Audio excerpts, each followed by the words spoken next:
England दिग्गज ने कहा था, They arrive again to lose. अबे साले। ग्रैम स्वैन ने यहाँ तक कहा, यंग इंडिया से खेलना ऐसे से पहले वार्म अप जैसा। लेकिन ये दो नमूने भूल चुके थे कि एक महापुरुष ने कहा था, Never ever ever underestimate the Indians. आप कहाँ थे ज्ञानी बाबा? ये ज्ञानी बाबा तो यही थे और चीख चीख कर कह रहे थे। लेकिन इंग्लैंड बेसबॉल की घमंड में आकर वही गलती कर गया जो एक वक्त पर ऑस्ट्रेलिया ने की थी। लेकिन इसके बाद आखिर इस टेस्ट सीरीज में ऐसा क्या हो गया कि ये टेस्ट सीरीज टेस्ट क्रिकेट के इतिहास की सबसे ज्यादा देखे जाने वाली टेस्ट सीरीज बन गई। इस टेस्ट सीरीज में एक्शंस था,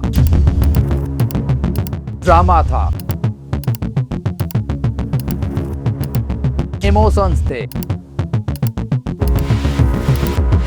एक ऐसी टेस्ट सीरीज जो इंग्लैंड सदियों तक याद रखेगा। जो 90% इंग्लैंड जीत चुका था टेस्ट सीरीज, फिर उसके बाद आखिर ऐसा क्या हो गया कि लेने के देने पड़ गए। तो चलिए शुरू करते हैं दुनिया की सबसे ज्यादा देखे जाने वाली टेस्ट सीरीज की कहानी। शुरू से शुरुआत करते हैं। इस टेस्ट सीरीज से पहले अगर आपसे कोई कहता कि इंडिया को इंग्लैंड का टूर करना है, लेकिन आपके पास विराट कोहली नहीं है क्योंकि उन्होंने रिटायरमेंट ले लिया, आपके पास रोहित शर्मा नहीं है क्योंकि उन्होंने भी रिटायरमेंट ले लिया, और आपके पास मोहम्मद शामी भी नहीं है, जसप्रीत बुमराह जो आपका नंबर 1 गेंदबाज है वो भी सिर्फ 3 टेस्ट मैच खेलेगा। और ये सब सुनने के बाद भला किसे टेंशन नहीं होगा। इंडिया वालों का मजाक बन रहा था।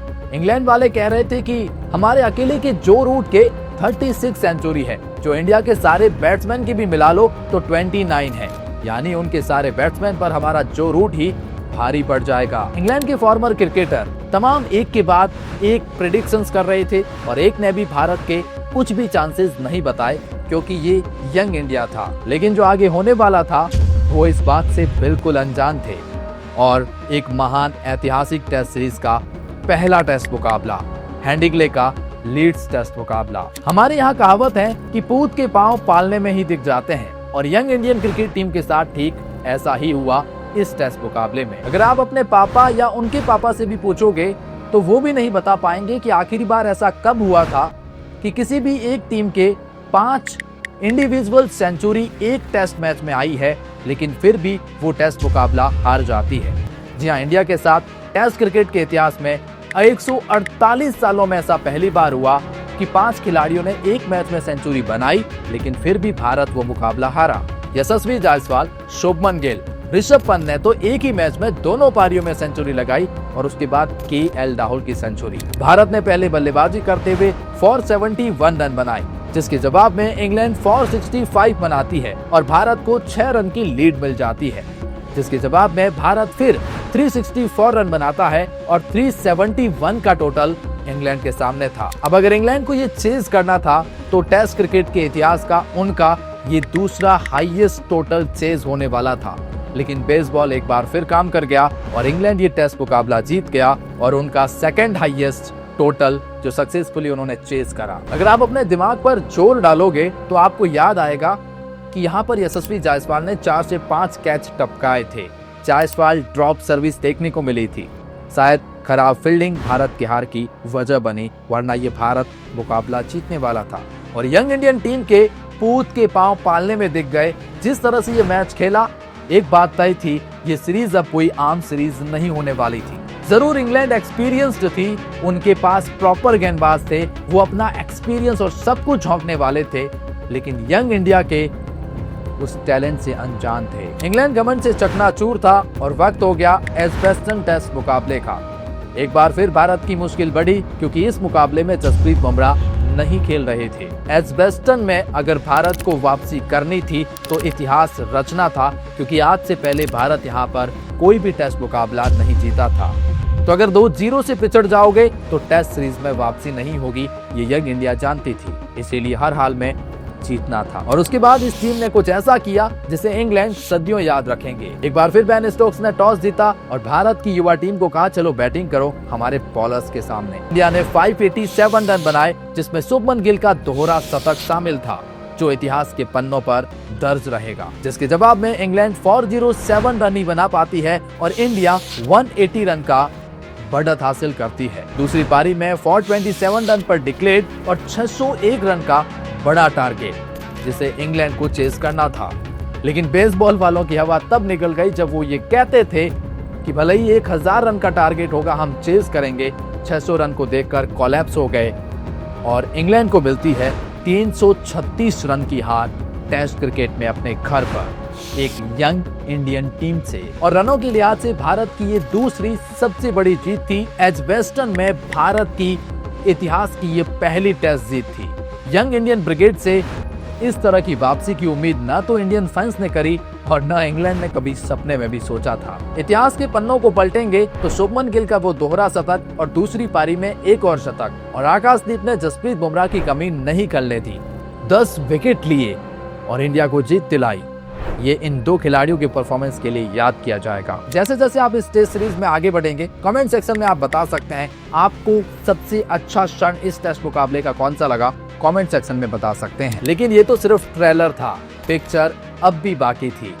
लॉर्ड्स टेस्ट मुकाबला एक ऐतिहासिक मैदान, एक और ऐतिहासिक मैच का गवाह बनने वाला था। इंग्लैंड ने पहले बैटिंग करते हुए 387 रन बनाए, जिसके जवाब में इंडिया ने भी 387 रन बनाए और मुकाबला बराबरी पर था। सीरीज भी तो बराबरी पर थी। अब इंग्लैंड ये जानता था कि अगर इस टेस्ट मुकाबले को यहाँ नहीं जीते तो इस सीरीज में वापसी करना फिर मुश्किल होगा इस यंग ब्रिगेड के सामने। इसीलिए हर हथकंडा वो अपनाइए जो आपको जीत के लिए ले जाए।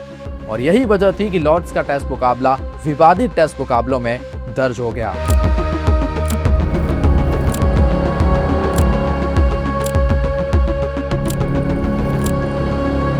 दिन के खेल खत्म होने से पहले 90 सेकंड यानी 1 मिनट और 30 सेकंड देरी से बैटिंग करने आते हैं इंग्लैंड के ओपनिंग बैट्समैन। आते तो आते हैं लेकिन बॉलर्स का टाइम बर्बाद करते हैं। फिजियो को फालतू में मैदान पर बुलाते हैं और ये सब देखने के बाद जो कंट्रोवर्सी उस वक्त हुई थी उसने इस टेस्ट मुकाबले की रोमांचकता की सारी हदें पार कर दी और इस टेस्ट मुकाबले में एक नया मोड़ लेकर आया था।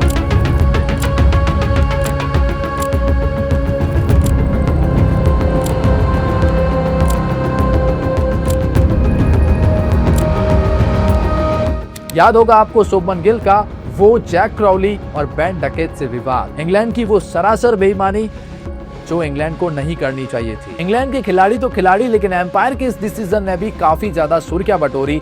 10 ओवर पुरानी गेंद थी, शेप बिगड़ गया। इंडिया ने कहा चलो एम्पायर चेंज करो, शेप बिगड़ गया है, और एम्पायर ने चेंज तो करवाया लेकिन 35 ओवर की पुरानी गेंद इंडिया को दे दी।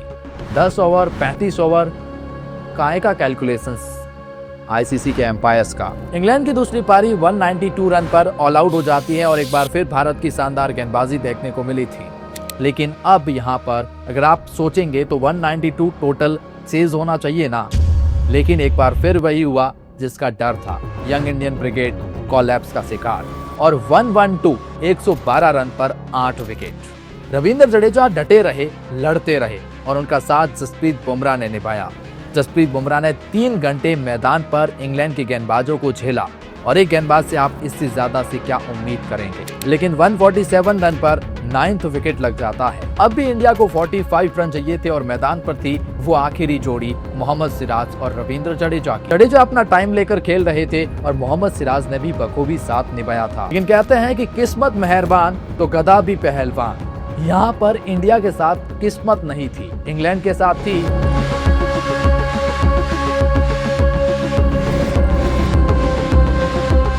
इसीलिए जो टेस्ट मुकाबला इंडिया को जीतना चाहिए था, एक ऐसी बॉल जो मोहम्मद सिराज ने डिफेंड प्रॉपर किया और उसके बावजूद भी वो गेंद आगे जाकर वापस सिस्टम में आ गई। ये वो इमोशंस था जिसने इंडिया को यहाँ टच किया था, इंडियन फैंस को। वो मोहम्मद सिराज का पल आज भी आपको मायूस कर देता होगा। इंडिया को 22 रन से इस मुकाबले में हार का सामना करना पड़ता है, लेकिन ये मुकाबला रविंद्र जडेजा, जसप्रीत बुमराह और मोहम्मद सिराज की उस फाइट बैक के लिए याद रखा जाएगा। इंडिया ने यहाँ एक तो संदेश दे दिया कि वो हार नहीं मानेंगे। जडेजा और मोहम्मद सिराज की उस फाइट को खुद इंग्लैंड वालों ने सराहा था। ये मुकाबला जीतने के बाद इंग्लैंड के एक बार फिर बयान और सुर बदल गए और अब कहने लगे ब्राइडन कार्स कि इंडिया की आक्रामकता ने हमें गिव इट बैक की भावना दी और उस वाकये ने मैच बदल दिया। जो हरकत शुभमन गिल ने जैक क्राउली और बेन डकेट के साथ की, ये ब्राइडन कार्स का मानना था कि उसने मैच बदल दिया। इतना ही नहीं बल्कि खुद हैरी ब्रूक ने ये कहा था कि वो हीटेड एक्सेंस था जिसने टीम इंडिया पर दबाव बना दिया था। क्या आपको भी ऐसा ही लगता है? बड़े बॉले माइकल वॉन ने ये तक डिक्लेयर कर दिया किया भी हम सीरीज 3-1 से जीतेंगे, यंग ब्रिगेड का कोई चांस नहीं। लेकिन वो अपने भविष्य से अनजान थे। उस हाई मोमेंट ने इंडिया वर्सेस इंग्लैंड सीरीज में एक ड्रामा पैदा किया था और अब ये सीरीज हाई वोल्टेज बन चुकी थी और एक बार फिर हर किसी की निगाहें अगले टेस्ट मुकाबले मैनचेस्टर टेस्ट पर टिक चुकी थी। इंग्लैंड ने पहले बल्लेबाजी करते हुए 669 रन बनाए और जब आप इतना बड़ा टोटल पहले पारी में देखते हैं तो आप ये कह सकते हैं कि इंग्लैंड यहाँ से हार तो नहीं सकता है, जिसके जवाब में इंडिया ने भी 358 रन बनाए। लेकिन इंडिया अब भी 311 रन पीछे था और जिसकी वजह से इंग्लैंड ने दिया इंडिया को फॉलो ऑन। अब 2 दिन का मुकाबला बाकी था और इंडिया बल्लेबाजी करने उतरी, लेकिन 0 रन पर इंडिया के 2 विकेट लग जाते हैं, यशस्वी जायसवाल और साई सुदर्शन पवेलियन में। अब अगर मैं आपसे कहूँ कि इंडिया 311 रन से पीछे है उस मुकाबले में और फॉलो ऑन लेते हुए इंडिया ने 0 रन पर 2 विकेट गंवा दिए। इंग्लैंड को जीत के लिए बस अब 8 विकेट चाहिए और उनके पास 2 दिन अब भी बाकी है। आखिरी 2 दिन में तो गेम और डिफिकल्ट होने वाला है। तो आप क्या कहेंगे? आप यही कहेंगे कि न केवल ये मुकाबला बल्कि ये टेस्ट सीरीज अब इंग्लैंड की हो चुकी है और शायद बहुत से लोगों ने तो वहाँ मैच को देखना ही बंद कर दिया था। लेकिन कहते हैं कि अगर शेर 2 कदम पीछे लेता है तो इसका मतलब ये नहीं कि वो हार गया, बल्कि इसका मतलब ये है कि वो एक बहुत बड़ी छलांग लगाने वाला है। और आपको याद ही होगा एक महान पुरुष ने कहा था, Never ever ever underestimate the Indians. Shubman Gill और केएल राहुल ने चौथे दिन के खेल को संभाल दिया और 0 रन पर 2 विकेट लगने के बाद एक भी विकेट नहीं लगने दिया। शुभमन गिल की सेंचुरी देखने को मिली और केएल राहुल की भी शानदार बल्लेबाजी। और खेल के आखिरी दिन यानी 5वें दिन शुभमन गिल का विकेट जाता है, केएल राहुल का विकेट जाता है, लेकिन रविंद्र जडेजा और वॉशिंगटन सुंदर ने ऐसे क्रीज पर खूंटा गाड़ा कि बेसबॉल वाले सर पकड़ कर बैठ गए कि आउट करें तो करें कैसे। अरे भाई ये दीवार टूटती क्यों नहीं है। इन दोनों ने शानदार बल्लेबाजी करी और खेल को आखिरी सेशन तक लेके गए। अब जो 311 रन की बढ़त थी वो बढ़त नहीं रही और ये दोनों बल्लेबाज 80-80 रन पर खेल रहे थे। 6 विकेट अब भी इंग्लैंड को चाहिए थे और उसके बाद जो टोटल मिलेगा वो चेस करना था। तो बेसबॉल वालों ने हार मान ली और कहा कि यहाँ से एक ही रिजल्ट संभव है और वो है ड्रॉ। अब जो ये कहते थे कि वो ड्रॉ के लिए कभी नहीं खेलते, वो अब ड्रॉ की रिक्वेस्ट करने लगे और हाथ ऐसे लेकर आए और बोले, जडेजा हैंडशेक कर लेते हैं, मैच को ड्रॉ करते हैं।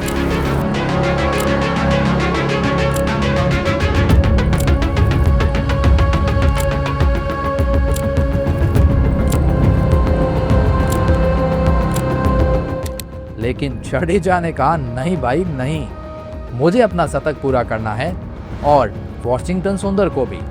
आप जाइए और गेंदबाजी करिए। तो बेन स्टोक्स क्या कहते हैं? कहते हैं कि जड्डू तुम हैरी ब्रूक के सामने अपना शतक पूरा करना चाहते हो? अरे भाई क्यों नहीं, जडेजा का अधिकार है, जब तक चाहे वो बल्लेबाजी कर सकता है। और इसके बाद बेन स्टोक्स नाराज हो गए, एक रुसियाए हुए बच्चे की तरह, मतलब मुंह बिगाड़ के चले गए कि भाई इंडिया तो हमारी बात ही नहीं मान रहा है। अब होता है भाई, दर्द होता है जब 0 रन पर 2 विकेट और जैसे मैंने कहा 311 रन की बढ़त, 2 दिन थे, ऑल आउट नहीं हुई इंडिया, तो फ्रस्ट्रेशन आती है भाई, आती है। और उसके बाद हुआ ये कि बेन स्टोक्स ने हैरी ब्रूक को गेंद पकड़ा दी और जडेजा के सामने बॉलिंग करते हैं। जडेजा अपना शतक पूरा करते हैं, वॉशिंगटन सुंदर अपना शतक पूरा करते हैं। लेकिन इसके बाद ये मुकाबला जो 90% इंग्लैंड इनफैक्ट जीत चुका था वो ड्रॉ हो जाता है और इंडिया ने एक आखिरी उम्मीद टेस्ट मुकाबले से लगाई थी। लेकिन बेन स्टोक्स की उस हैंड से कंट्रोवर्सी पर काफी बयान आए थे। सबके बयान जानने के बाद आप हिल जाएंगे। इंग्लैंड के दिग्गज नासिर हुसैन कहते हैं कि बेन स्टोक्स का हैरी ब्रूक से गेंदबाजी करवाने का फैसला मूर्खतापूर्ण है। अब भाई बेन स्टोक्स को खुद इंग्लैंड वाले सुना रहे हैं, भाई हरकती ऐसी करी थी उस बंदे ने।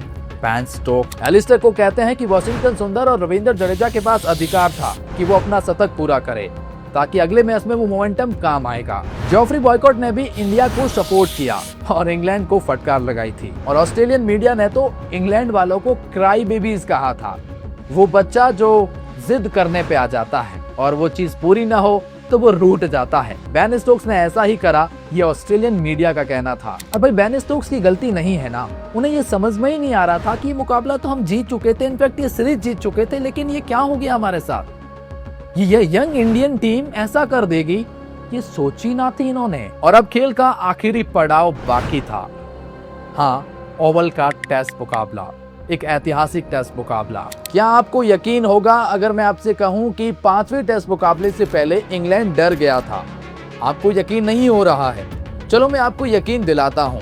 हुआ ये था कि ओवल टेस्ट मुकाबले से पहले 1-2 दिन पहले पिच क्यूरेटर ने गौतम गंभीर के साथ पंगा ले लिया था। हाँ, गौतम गंभीर से। अब वजह क्या थी?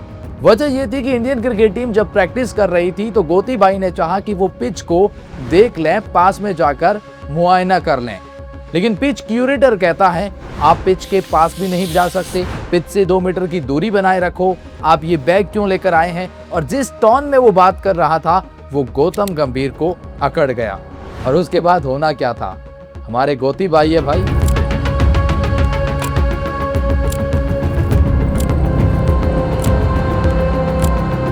पिच क्यूरेटर ये नहीं जानता कि गौतम गंभीर क्रिकेट के अलावा एक और चीज में ज्यादा इंटरेस्ट रखते हैं और वो है पंगे लेना। अरे भाई, ऐसे मामलों को तो गौतम गंभीर मास्टरमाइंड कहलाते हैं।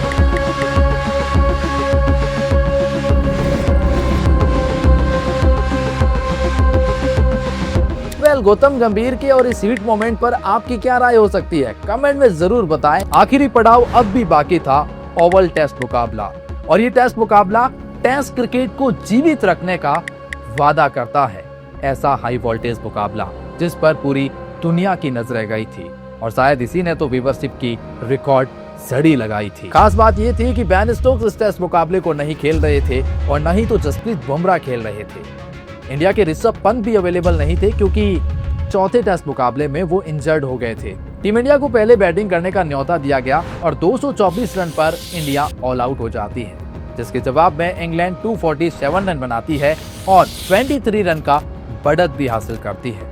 जिसके बाद इंडिया ने 397 रन बनाए और इंग्लैंड के सामने थे 373 का टारगेट। यानी अगर इंग्लैंड को ये जीतना था तो उनका ये सेकंड हाईएस्ट टोटल हो जाता जो वो चेस करते। और जिस तरह से इंग्लैंड ने शुरुआत करी, मैं तो यही कहूंगा एक बार फिर सबने टीवी बंद कर दी थी, क्योंकि इंग्लैंड क्रिकेट टीम ने 300 रन बना लिए थे सिर्फ 3 विकेट के नुकसान पर। अब उन्हें 73 रन चाहिए थे और विकेट अब भी 7 उनके हाथ में थे। यहाँ कोई खेल में दिन का कोई तो वैल्यू ही नहीं था, क्योंकि ये तो चौथा दिन ही चल रहा था। क्रीज पर थे जो रूट जिन्होंने शतक लगा दिया, क्रीज पर थे हैरी ब्रूक जिसने इस पूरे मैच को बदल दिया, एक बड़ी शतक लगा दी थी। खास बात यह भी थी कि हैरी ब्रूक का कैच मोहम्मद सिराज ने एक खराब मोमेंटम की वजह से छोड़ दिया था, मतलब बाउंड्री लाइन पर पैर टच हो गया, जिस पर रिकी पॉन्टिंग कहते हैं कि मोहम्मद सिराज ने कितनी बड़ी गलती करी वो सोच भी नहीं सकते हैं। इंग्लैंड ये टेस्ट मुकाबला बड़े आसानी से जीत रहा था और शायद वहां उन्होंने इंडिया को हल्के में ले लिया और बैट फेंकना शुरू कर दिया हैरी ब्रूक ने।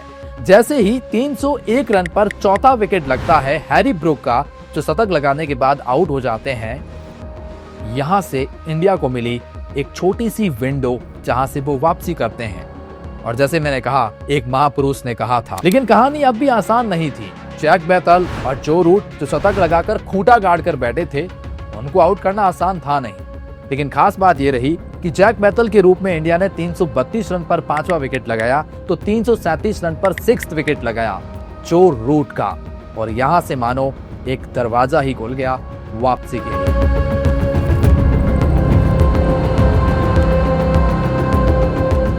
खराब रोशनी की वजह से खेल को वहीं रोक दिया गया और 5वें दिन के लिए मैच चला गया। अब 5वें दिन सिचुएशन ये थी कि इंडिया को जीत के लिए 36 रन डिफेंड करने थे, यानी इंग्लैंड को 36 रन बनाने थे और इंडिया को 4 विकेट लेने थे, क्योंकि जरूरत पड़ने पर क्रिस वॉक्स, जिनके हाथ फ्रैक्चर था, वो भी यहाँ बल्लेबाजी करने के लिए आ सकते थे।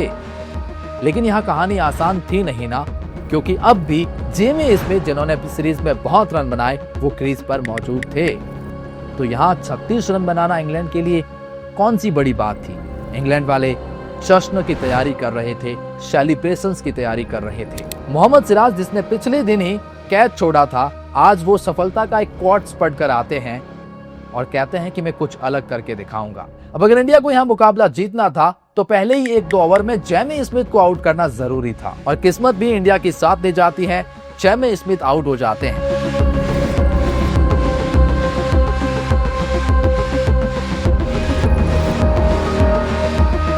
347 रन पर 7वां विकेट लग जाता है और यहाँ मानो इंडिया की उस टीम में जान आ गई थी। 347 रन पर 7वां विकेट, तो 350 रन पर 8वां विकेट और 357 पे 9 विकेट। इंग्लैंड को जीत के लिए अब भी 18 रन चाहिए थे और क्रीज पे थी वो आखिरी जोड़ी, जिसमें क्रिस वॉक्स एक हाथ से बल्लेबाजी करने मैदान पर आए।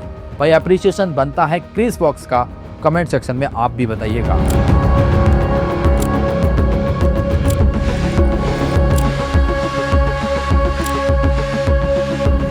गेंद मोहम्मद सिराज के हाथ में थी, गस एटकिंसन बैटिंग कर रहे थे। यहाँ पर ना इंग्लैंड पैनिक कर गया था, बैट फेंकना शुरू करा तो एक आध तो छक्का लग गया, लेकिन उसके बाद मोहम्मद सिराज की एक ऐसी गेंद आई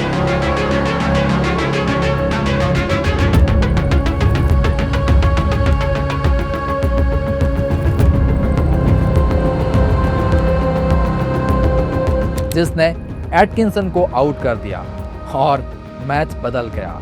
विकेट विकेट विकेट और वो सेलिब्रेशंस सेलिब्रेशंस सेलिब्रेशंस।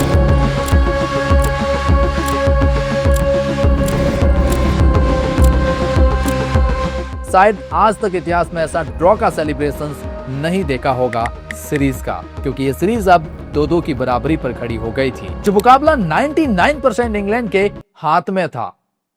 इंडिया को छोटी सी अपॉर्चुनिटी दी, क्योंकि इंडिया को आपने अंडर एस्टिमेट कर दिया था, हल्के में ले लिया था, जिसकी वजह से तो हैरी ब्रुक बल्ला फेंक कर आउट होते हैं भाई। सोचा क्या अब इंडिया वाले जीत लेंगे, लेकिन इंडिया ने केवल एक बात तो अपने दिमाग पे रखी, नेवर गिव अप, ये हमें आता ही नहीं। वो मोहम्मद सिराज जो पलक झपकते ही विलन से हीरो बन गए, वो मोहम्मद सिराज जो हार नहीं मानते हैं। और अब आप जो रिएक्शंस देखेंगे ना क्रिकेट पंडितों के, वो आपको विश्वास नहीं करने देगा। कैसे गिरगिट की तरह इनके रंग बदले हैं वो बताते हैं। इंग्लैंड के कोच ब्रेंडन मैकुलम कहते हैं कि मैंने आज तक 5 मैचों की टेस्ट सीरीज इतनी रोमांचक नहीं देखी, ऐसी सीरीज तो मैंने इतिहास में कभी देखी ही नहीं। माइकल वॉन कहते हैं कि आखिरी दिन इंग्लैंड पैनिक कर गया, इंग्लैंड के बल्लेबाजों ने गलत शॉट खेले, आपने पैनिक करने की जरूरत कहा थी। ये वही माइकल वॉन है जो 4-1 से भारत की हार की भविष्यवाणी कर रहे थे, और अब कहते हैं इंडियन क्रिकेट टीम हर सिचुएशन में, हमने आपसे एक ही बात देखी है कि जब भी हमें लगा कि हम जीत रहे हैं, हम मैच में आगे हैं, इंडिया ने कम बैक किया है इस पूरी सीरीज में।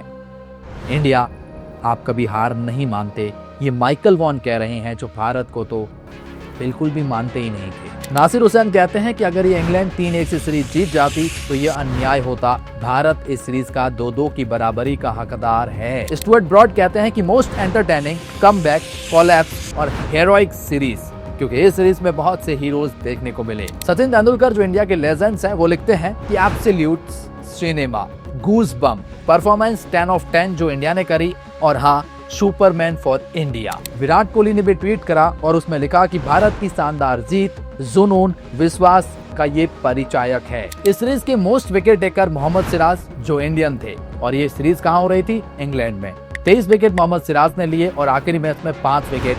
वो हेरोइक सेलिब्रेशंस वाला कौन भूल सकता है, हिस्टोरिक सेलिब्रेशन। शुभमन गिल की बात कर लो भाई, इंडिया से बाहर आपकी कितनी सेंचुरी? इस अकेले टेस्ट सीरीज में 4 सेंचुरी, और इन्होंने रन बनाए 754। ये बने प्लेयर ऑफ द टूर्नामेंट। बहुत सारे खिलाड़ी जैसे वॉशिंगटन सुंदर, यशस्वी जायसवाल, रविंद्र जडेजा, आकाशदीप, मोहम्मद सिराज और न जाने इंडिया के कितने प्लेयर ने ये दिखाया कि ये किसी एक खिलाड़ी या एक स्टार कल्चर की टीम नहीं, बल्कि ये पूरा टीम एफर्ट है। ओवल की जीत ने दुनिया को ये दिखा दिया कि इंडिया के लिए एक विद्वान, एक महापुरुष ने ऐसे ही नहीं कहा था, never ever underestimate to India. और आप कमेंट सेक्शन में बता सकते हैं कि आपको इस टेस्ट सीरीज का कौन सा पल सबसे शानदार लगा, जिसने आपको इस हार्ट टचिंग मोमेंट दी है। कमेंट सेक्शन में जरूर बताएं।